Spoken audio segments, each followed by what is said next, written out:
This nation was founded on the principle that all men are created equal. We hold these truths to be self-evident. That all men are created equal. I'll tell you what freedom is to me. No fear.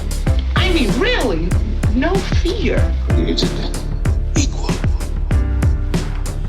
This is Created Equal from WDET in Detroit. I'm Stephen Henderson in studio with Kerry Jr. II.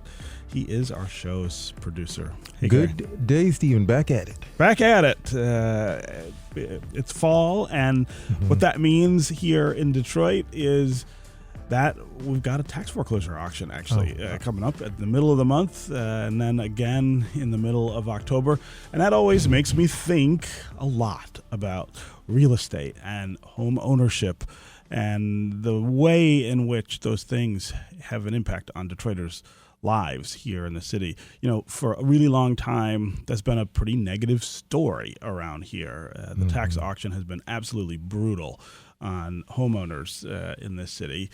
But in the last couple of years, things have started to turn around a little bit, and there are some signs this year that we may really have turned a corner in terms of making sure people can keep their homes and making sure that Detroiters are able to participate in the growth that's happening in real estate in the city. I mean, in some neighborhoods, things are going really crazy. I just got an appraisal of my home in Boston Edison that absolutely blew my mind. And when you look at sales in neighborhoods like that, they are off the charts. We need that to matter in other parts of the city to other folks in the city. I mean, not only purchasing homes in the city of Detroit, but also redeveloping them and making them livable again is something that we need in the city of Detroit too. I do want to take a quick step back and say, Stephen, the fall reminds you of tax foreclosures, not apple cider or apple picking. I didn't say only tax foreclosures. That's where I thought you were going, but then you took a left and it's like, okay, I guess we're getting right into it. No, but I'm a pretty big nerd, so these are the things I'm paying attention to. I see. So what do you really remember about the tax foreclosures, particularly in this time? Like, what's it been like from your perspective? Well, I mean, I know that in the last decade, in the 2010s, I mean, tax foreclosure really did incredible damage in lots of different neighborhoods around the city. And I always start from where I know the best, which is neighborhoods that I either live in or used to live in. And the neighborhood where I was born on the near west side was absolutely just devastated by tax foreclosure. When I bought the house that my family lived in when I was born, there were 23 houses on the block that had been tax foreclosed and were sitting in the land bank, and that was pretty typical for blocks over there. Now we're just not seeing that same dynamic unfold. There's still problems. There's still real challenges. But things are changing in a way that make it easier, I think, for people to hang on to their homes and, again, are including them or allowing them to participate more in the growth of real estate in those kind of neighborhoods. Yeah, listen, I mean, I think I could go on about the different stories we've heard about tax foreclosures, the auctions, who's owning the homes in the city, whether they're from here or from the other entities, and what that means for the longevity of our economic development. But I'd rather say that for the experts on here. This one's beyond my the pale of my knowledge for sure. Well, and we've got two really great experts with us today. Alex Alsup is here. He's the Vice President of Research and Development for Regrid and the author of a Substack that is called The Chargeback. Alex pays an incredible amount of attention, not just to tax foreclosure and other issues, but real estate overall in the city. We've also got Chase Cantrell with us again. He is the CEO of Building Community Value, which is an organization that helps Detroiters understand how they can participate more in real estate and real estate growth in the city. Chase is also a professor and just somebody who knows an awful lot about real estate and development and ownership in the city. So I'm glad we've got these two guides to help us understand all this.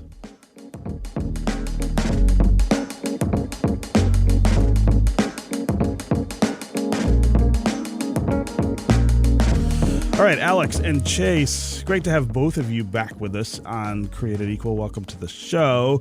I want to start with what I was saying in the open and your reactions to that. It does seem to me, and some of this comes from things that I've read that you've written, Alex, and things that I've seen you say, Chase. It seems that we're in a better place than we have been in a long time as we get ready for the tax foreclosure auction here in Wayne County, which will happen on September 15th, and then again in October.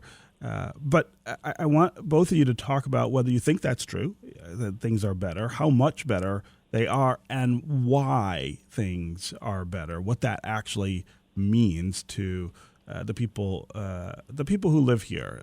Alex, I'm going to start with you. Yes, thank you very much, and thank you for having me on. And I'm glad I'm not the only one that associates fall with tax foreclosure auctions. Yes, I think that we are in a better place than we've been in a long time with regards to tax foreclosure, for sure. There are fewer Detroit properties in the tax foreclosure auction this year than there have been in 20 years, around 1,700 properties, which is down quite significantly from the peak in 2015 when there were around 25,000 properties. Mm-hmm. Very, very few owner-occupied homes in the auction, even without a moratorium this year for the first time since the pandemic. I think it's maybe around 100 owner-occupied homes in the auction this year, which of course we want to be zero. But I think it's somewhat reassuring to see, without a moratorium as a result of the pandemic, that number is still very, very low. And why are those numbers turning? What's happening that is lowering the number of people who are losing their homes through the tax foreclosure process? I think there are a couple of things. On the homeowner side, there are now very, very effective and powerful tools to keep homeowners out of not only tax foreclosure, but tax delinquency, which is what puts you at risk of tax foreclosure, of course. There's the City of Detroit's HOPE property tax exemption, which when a homeowner with low household income applies for the HOPE exemption and gets it, automatically triggers pay as you stay, which reduces their back taxes, their delinquent taxes retroactively, which automatically triggers the Detroit Tax Relief Fund to pay off the remainder. And so that one step of applying and receiving the HOPE property tax exemption can not only eliminate a low-income homeowner's current year property taxes, but all of their back taxes as well, and with it, their risk of tax foreclosure. Mm-hmm. And so, on the homeowner side, that's been very, very effective. I think we're in the neighborhood of 20,000 or so HOPE property tax exemptions granted each year in the city, which is a huge increase from the middle of the last decade when it was more like 3,000 or 3,500 a year. And then on the side of other kinds of property or rental housing, things like that, I think that just rising property values in general make it more attractive to hold on to the property that you own. You don't want to see it lost in a tax foreclosure auction because it has value if you're an investor. And I also think that the rising property values may be diminishing the attractiveness of certain business models for landlords that were very prevalent and tied up in the auctions in the last decade. Yeah. Chase Cantrell, you come at this issue from the perspective of Detroiters and Detroiters hold over real estate and ownership in the city. And so I'm really interested to hear what you think about where we are with tax foreclosure, which is the principal tool through which Detroiters have really lost control of real estate in this city over the last decade or so. But also what we're seeing in terms of opportunity for Detroiters to participate in what is happening in the city, which is that overall property values are going up, and in some places they're going up way more than they ever have, at least in my lifetime. We've been concerned for a long time about making sure that people have a chance to be part of that in troubled neighborhoods as much as they do in really stable ones. So I want to hear from you about both of those things, the tax foreclosure picture and this participation that seems to be growing a little bit. Well, Stephen, it's great to be here with both you and Alex. Any day that I get to chop it up with both of you is a good day. On the tax foreclosure side, as Alex stated, tax foreclosures have gone down significantly in the city of Detroit. So that is something to be celebrated. And, it's not just because of the goodwill of policymakers. There have been a lot of community activists and policy advocates on the ground working hard for a very long time trying to make sure that we could get to this place, right, where tax foreclosures could be decreased and that there are programs in place for Detroit homeowners. I've had to, walk through some of these programs with some of my family members. So seeing how this works in practice, it still can be a frustrating process, but at least we have these things in place as a starting point. Yeah. To Alex's point, we're glad that we're here. We're not done yet, right? We're still seeing foreclosures, but definitely not at the scale that we saw before.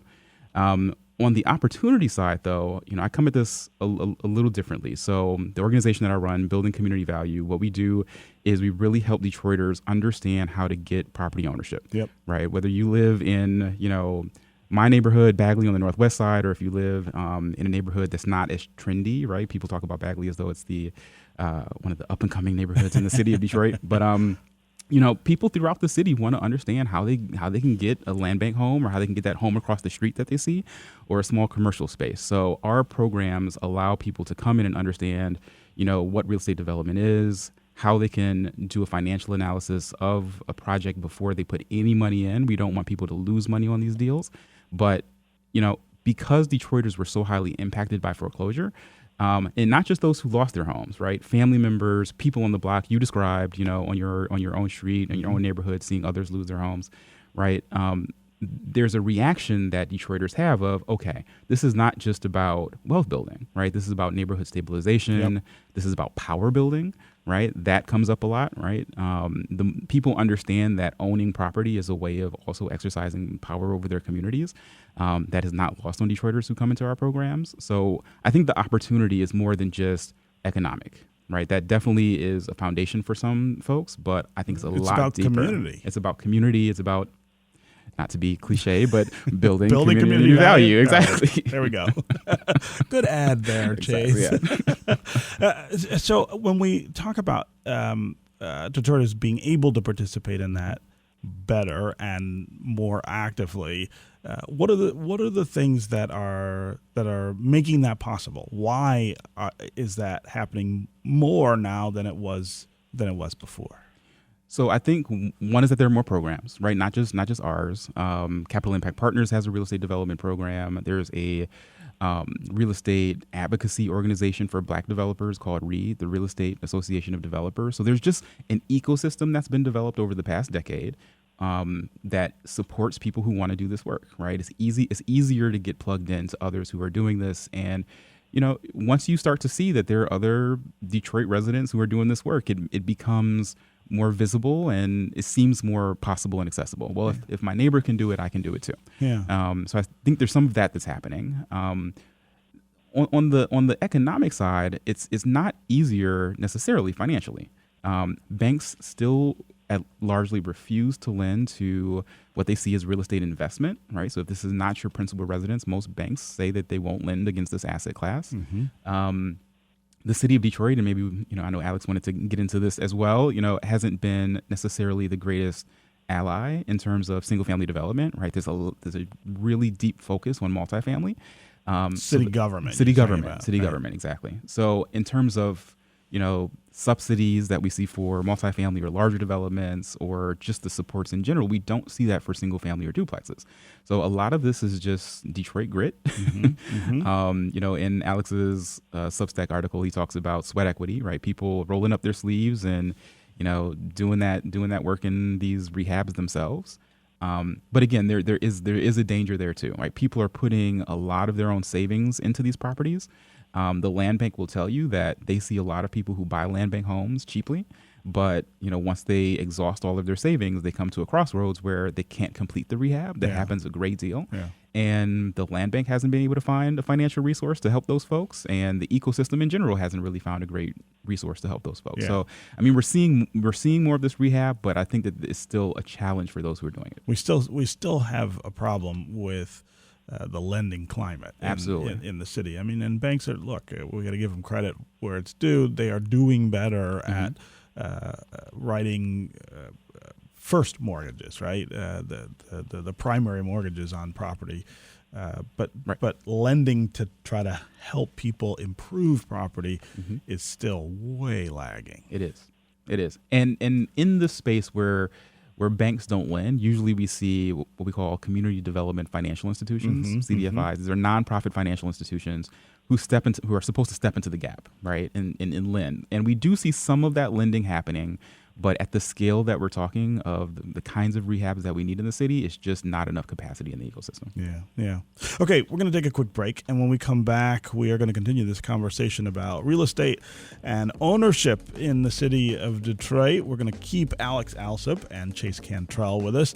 We want to talk with you as well, the listeners. Give us a call and let us know what's happening in your part of the city with home ownership and real estate. What's going on in your neighborhood? Are you noticing that more of your neighbors are taking charge of the real estate in your neighborhood? Are they improving properties? Are they buying homes out of the land bank and fixing them up, either to sell them or to rent them or maybe to live in them?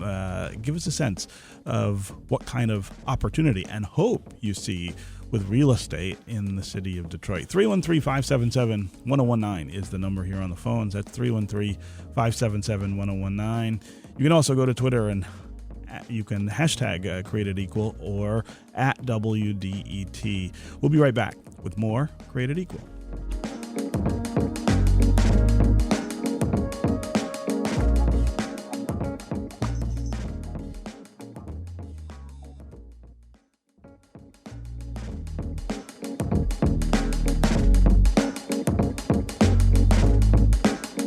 We are back with more Created Equal from WDET here in Detroit. I'm Stephen Henderson, and today we're talking about real estate and home ownership in the city of Detroit.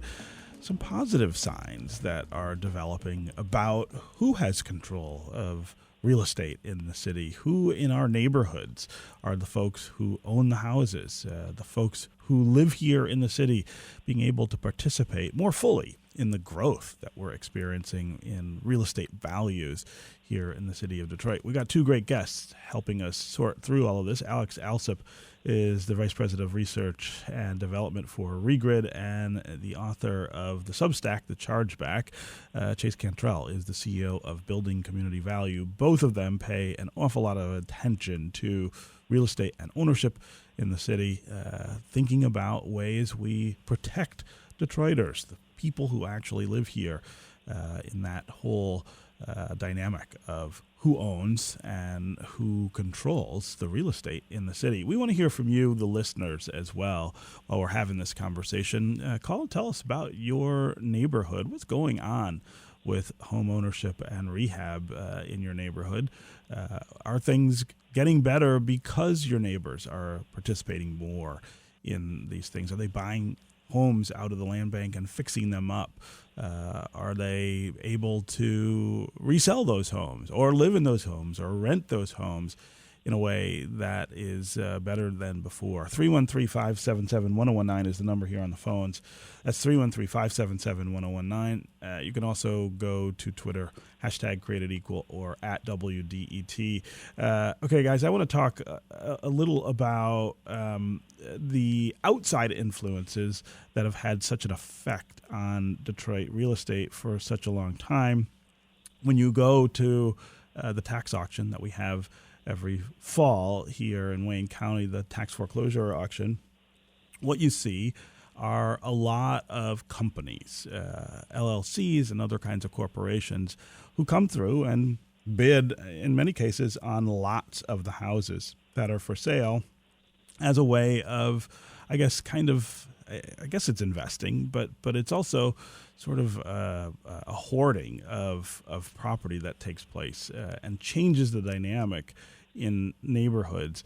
I understand that that's changing too now, that there is less interest by some of these companies and some of these outside interests in real estate in Detroit.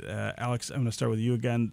Give us a sense of what's going on there. What is happening in the market, and what effect is that having on this corporate outside ownership of homes in Detroit neighborhoods?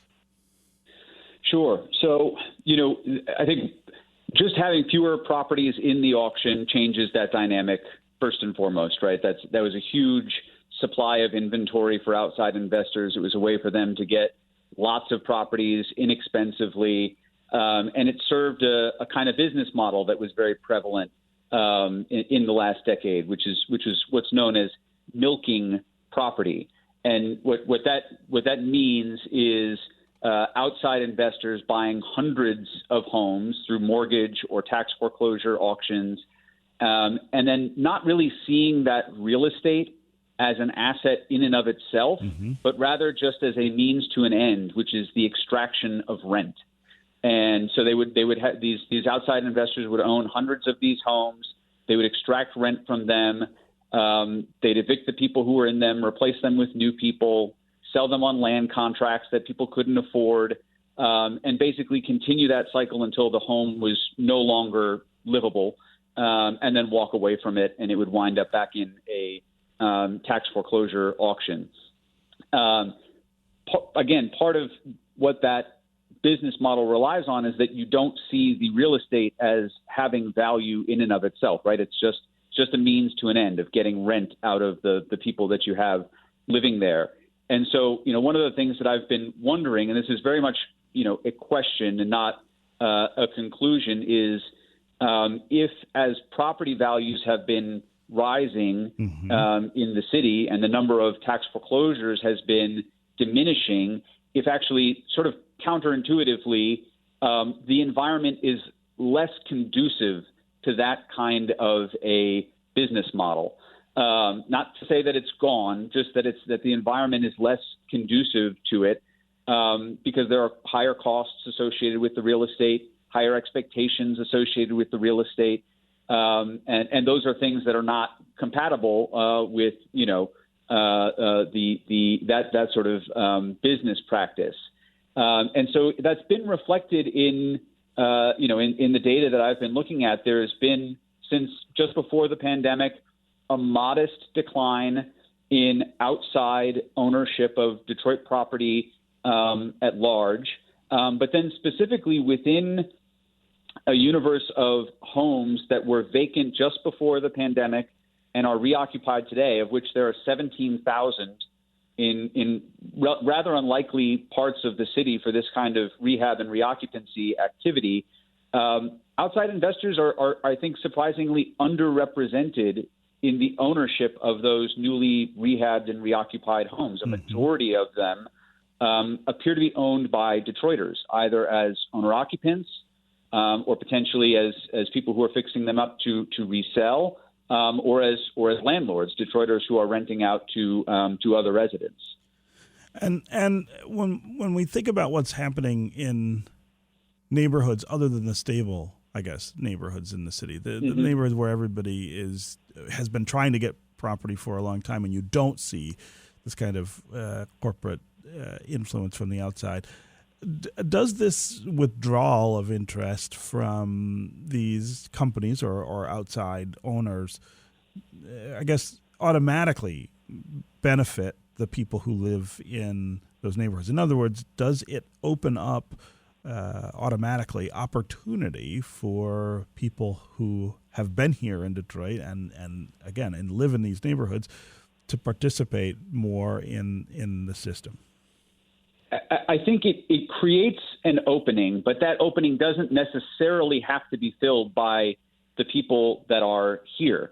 I think we've been a little bit lucky in seeing that Detroiters have been able to step into that opening in relatively large numbers, but it doesn't have to be that way. it's certainly possible that other kinds of investors willing to make money off real estate in different ways other than milking, could step in and start outbidding local residents. I think potentially one of the things that favors local residents is that for these kinds of rehabs, and Chase certainly knows this better than I do, but for these kinds of rehabs, one way to keep your costs low and to make the numbers work is to invest sweat equity into them. Mm-hmm. And so I think that potentially favors local actors just because you're closer to the property, you know it better, you're able to put that sweat equity into it. There are some programs that also favor local buyers. A lot of these, about 25% of these 17,000 homes that have been reoccupied since just before the pandemic came out of land bank sales programs, which Chase mentioned as well. And that privileges local buyers over outside investors. So there are some programmatic opportunities for residents. But again, I think we've gotten kind of lucky that the conditions have supported local investors and local Detroiters stepping in to take a chance on these properties and try to reclaim their neighborhoods, which is fantastic. But there needs to be a lot more support of them to make sure that continues and that they have the tools and resources and investment that they need to succeed. It's great that we've seen this over the last couple of years, Mm-hmm. but we need to really make sure that it continues and that we're intentional about that. Yeah. Chase, this outside ownership in really direct ways, because of the control over rents and rental properties, I've always felt like that was a direct cap or downward pressure Mm-hmm. on the opportunity for Detroiters to own their own homes and to control the nature and dynamic of real estate in their neighborhoods. Is it true that as properties grow in these neighborhoods, the benefit to the folks who live there grows as well because there's less interest in the sort of cheap ownership and maintenance of not very nice rental properties in a lot of cases? So anecdotally, yes, Yeah. right. Yeah. From the people that I see that are doing rehabs in Detroit, there is a different level of care that goes into maintaining these properties, doing these rehabs. Oftentimes, folks get into this process in order to offer quality housing to other family members, other people that they know in the neighborhood, right? So they're doing this work because they want to see their neighborhood stabilize, and that definitely does lead to a different dynamic in the neighborhood overall. I wanted to comment on something that Alex was saying, though, just about the ecosystem, right? Us being lucky that Detroiters have been able to step into the gap to do this work. I've always thought that the outside investor narrative has been overemphasized, that in a way that we have been rendering invisible those Detroiters that have been doing this work for a long time. In fact, I think Alex is supporting data that we've been seeing over the last few years. Detroit Future City put out a great report in 2022 about who the landlords are in the city of Detroit. And honestly, that was the city of Detroit itself, the municipality, the government asking Detroit Future City to do that kind of work. We don't really know who our landlords are. Can an institution in Detroit figure that out? So this was a great study that they did. And they found that 70% of landlords only own one or two units, and most of those landlords have Detroit addresses. Now, a small subset of those may be landlords that are using rentals as addresses, but most of those are probably Detroiters who are owning those properties. So we're seeing this trend over years, and I think that it absolutely does impact because folks want to create quality rehabs and either rent them or sell them to their neighbors, and that creates a different dynamic in the city. And Chase, you've done a lot of work on the transition that we want people to make between being renters and being owners. Right. Really becoming part of the guiding authority for what happens to real estate in your neighborhood, and that's not the easiest thing in the world. I mean, it's not just a matter of money to be able to have that. We still have a lot of work to do, making sure that people really understand what it means to own a house and all of the things that come with that, and being able to do all of that and maintain it. Right. And what I see, though, so for those who are doing this sort of rehab work for wealth building, Detroiters who are doing this work for wealth building, they are more intentional and more willing to work with a buyer to help them understand the things that you're talking about, right? It's not just, hey, just buy the house and move on to the next one. It's, no, I really want to get the right person. I want to talk to them. I want to help them through this process. There's a lot of hand-holding that happens. And I think when you're looking at outside investors, that usually doesn't happen. So again, when Detroiters are involved, I think it brings a different level of care and understanding to the table. And also for those who, this isn't their principal residence, right? Like they're looking to either rent something out or sell it to someone else. I look at this as a pipeline for the larger developers, right? We keep saying, myself included, that Detroit is being stolen in some way. We're not in control of the larger development projects that are happening. So if you look at most of the larger developments, these are not led by Black developers. There are a handful who do, but who are the next developers, the next generation of developers who can do large midtown and downtown development projects? Most Black developers, Black and brown developers, start with rehabs. Yeah. Right. This is how we build that talent. So I see this more than just affecting the single family ecosystem, right? This is impacting the development ecosystem overall. Yeah. Okay, we are going to take another quick break, and when we come back, we're going to get to listeners on the phones and on social media. We had a little problem with the phones so far today, but we have sorted it out.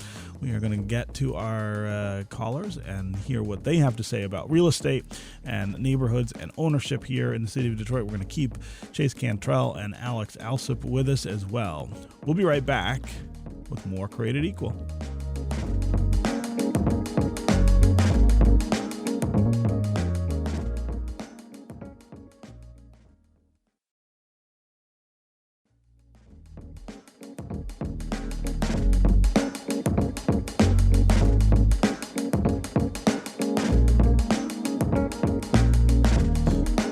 Created Equal from WDET in Detroit. I'm Stephen Henderson, and we're talking about real estate and home ownership in the city of Detroit with Chase Cantrell and Alex Alsup, two people who pay an awful lot of attention to these issues in our community. We want to hear from you as well. What's going on in your neighborhood with home ownership? Are you watching your neighbors buy homes out of the land bank, for instance, and fix them up and either live in them or rent them out or sell them? Are you seeing a decline in the number of outside owners in your neighborhood, people who buy properties in Detroit and rent them out to people who live in the neighborhood? What's the overall tenor in your mind of the direction that we're headed with real estate and home ownership in the city? 313-577-1019 is the number here on the phones. You can also go to Twitter and hashtag Created Equal or at WDET. We're going to start on the phones today with David in Detroit. David, thanks for the call. What's on your mind? Good morning. Thanks for hosting your guests here today. Collaborated with both of them over the years. And one of my main questions right now is thinking about the land bank in particular as a holder of what looks like vacant land, really tens of thousands of miniature brownfields, right? So if we're looking at $70,000 to $75,000 in pre-development costs before you even put a shovel in the ground to develop these parcels, and the city has been almost exclusively focused on multifamily, the land bank has depleted much of its rehab inventory, using that in air quotes. So thinking about the shift to developing vacant parcels and the challenges that has, wanted to get your guests' feedback on any programs that are going well other than the modular work that's going on in North Corktown. So are there other examples of folks doing development in the city that have single or up to duplex or quad type construction that is actually working? Yeah. So David, I think that's a really great question, and I think kind of lurking behind that is a tension in the city. At the same time, we have, I think, low demand for new housing in the city because there's so much vacant land, and it's so expensive to build new in Detroit. But also we have all kinds of people who need better places to live than where they're living now, especially renters in the city. And so there's a community demand for more housing. The question is whether the market can sustain the development of that housing. And I mean, David, that's I think exactly what you're saying. But I feel like we can't talk about the issue you're getting to without talking about that tension between those two things. Chase, what do you make of that? So David, is good to hear your voice. So starting with the land bank, and you're right. We have the land bank has depleted most of its structures. There used to be a time when the land bank held tens of thousands of houses in its inventory, and now it's down to about 5,600. That's the latest report that they of like actual structures. Actual structures. In the report that they just submitted to City Council, is 61,000 vacant parcels and 5,600 structures. So pretty soon we're going to be down to a level of structures where there's just not much inventory left in the land bank. And the land bank is trying to think of new policies regarding the vacant land. They're putting out a new 5-year vision that will go to the land bank board either later this month or next month.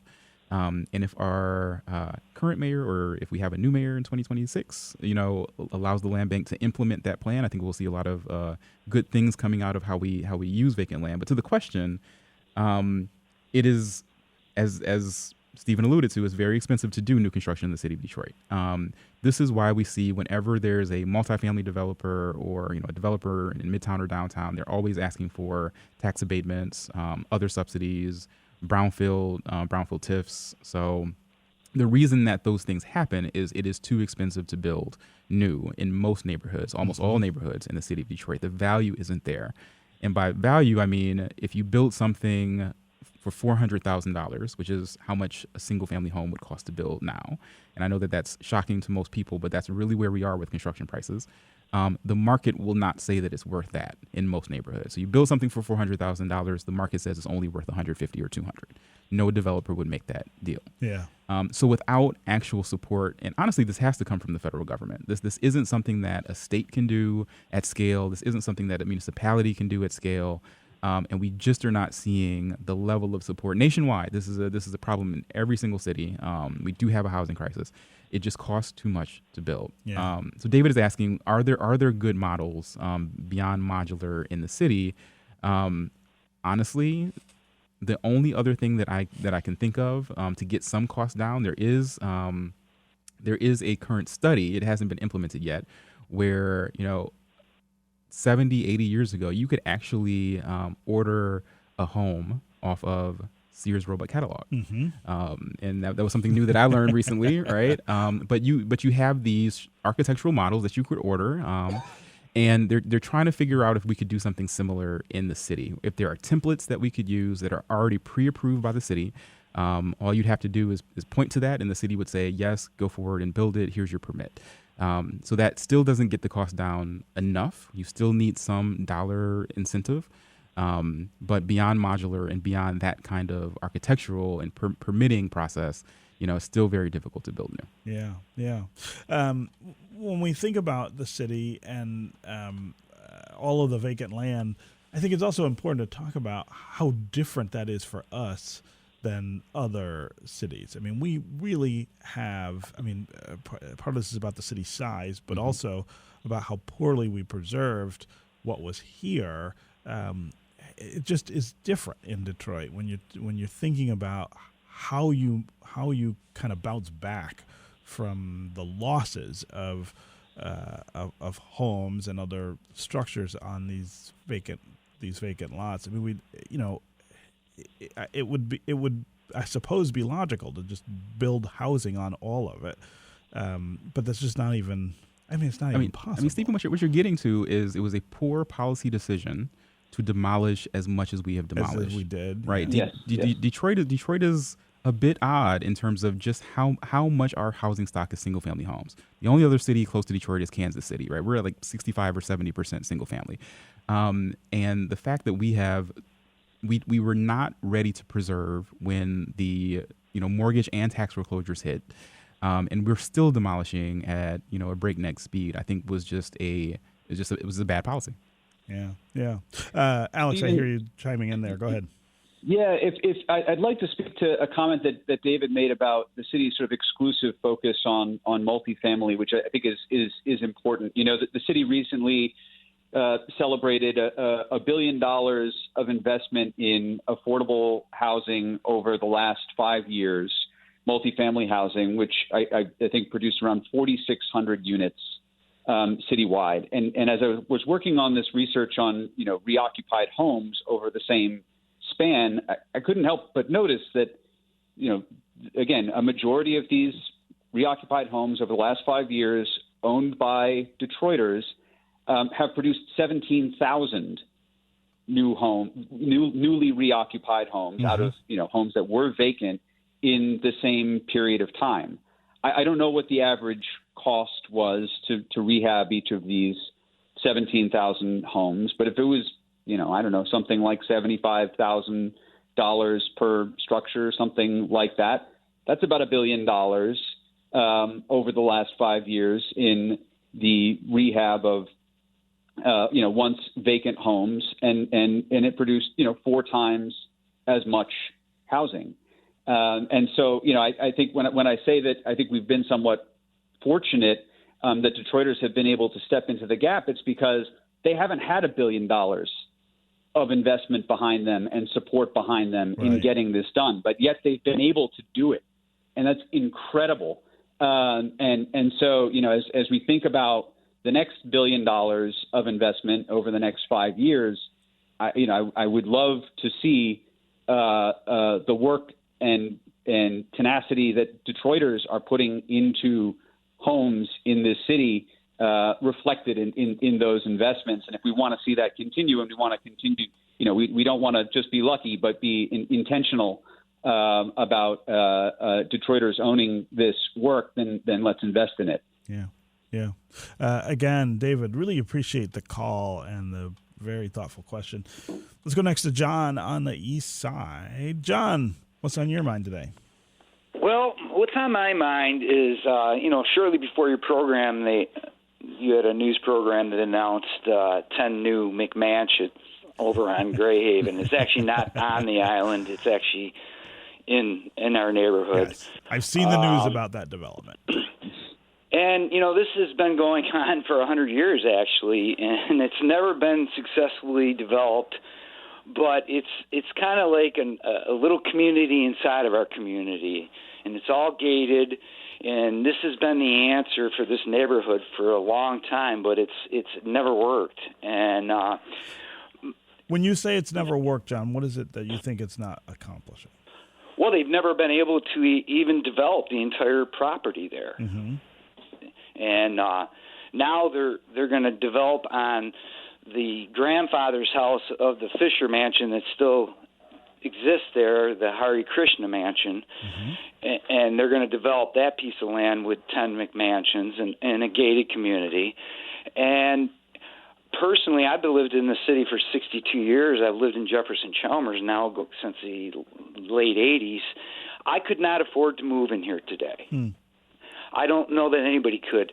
There are houses on Chalmers up by Jefferson that are selling for $300,000, $400,000. And these are not community people. These are investor flippers that are making all the money.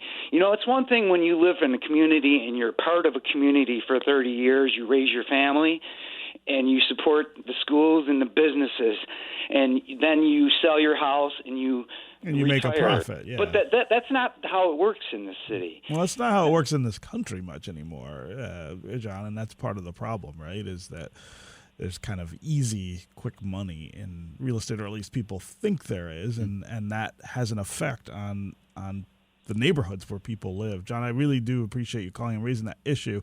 I don't mean to cut you off, but we're going to run out of time, and I want to get to our guests. I go back and forth about what we're supposed to do with this. I mean, you need, in a city, you need people with money, middle class and upper class people to carry the load on taxes and other kinds of things. You need a diverse real estate market to be a healthy one. At the same time, expensive investment in low-income communities often changes the dynamic for the low-income people who live there, and that's not always to their benefit. How do we think through that, Chase? Well, one thing. So one of your former guests, Dr. Andre Perry from the Brookings Institution, sort of talked about gentrification and displacement as a process where the neighborhood can't absorb the investment that's happening. It can't absorb it fast enough, right? And we're seeing that in certain communities throughout the city of Detroit, right? To John's point. One of the lost opportunities with not investing, with the city not investing in single family or duplexes, is you can actually require the developer to do certain things, right? If you provide a subsidy, one of those things being you have to provide affordable housing, right? So if you just let the market do what the market does, you're going to see it's going to squeeze people out. Yeah.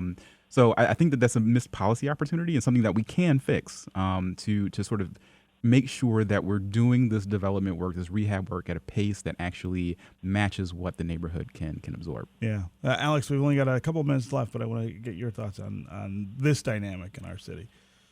Yeah, absolutely. It was interesting hearing from John. There are a few areas in the city where I've been looking at, this reoccupancy and rehab phenomenon over the last 5 years where you don't see any rehab and reoccupancy activity. And it's not because, there aren't homes left or people living there or anything. It's because there's just no more rehab and reoccupancy to do. There's no stock left to work on. And Jefferson Chalmers is one of those areas. I mean, certainly all of, the 7.2 as it's known, downtown and its surroundings have not seen much rehab and reoccupancy activity because it's all rehabbed and occupied. Same thing with Springwells Village and some areas of Southwest Detroit. It's just pretty full. And so, I think it's in those areas where things are full and populated, and things are fully rehabbed and reoccupied at this point. Market pressures are definitely much higher. And Alex, what's your sense of how we temper those market pressures? What are the things that pull that back and make things a little more affordable for folks? I think it's investing in the Detroiters who are doing this work and not just allowing the opportunity to evolve for outside investors to come in and scoop this stuff up and decide to develop it in their own way and with their own approaches. As Chase said, I think the city being involved in this would create a better environment for everyone. Yeah. Okay, Chase Cantrell and Alex Alsup, what a duo. It's always great to have the two of you here to help us talk and think about real estate and ownership and all these other issues in the city of Detroit. Thanks so much for being here today. Always a pleasure. Thank you. Okay, that is going to do it for Created Equal today. Remember, you can listen to recent episodes of our show at wdet.org. And if you listen and love listening, we would love if you would subscribe to our podcast. Created Equal is produced by Carrie Jr. II and David Lines. Our engineer is Nate Bender. Our program director is Adam Fox. And Created Equal is a WDET production. WDET is a listener-supported service of Wayne State University. Also, remember, if you like Created Equal, if you listen all the time and you're a business owner, there's sponsorship opportunities for this show. You can find out at wdet.org/support.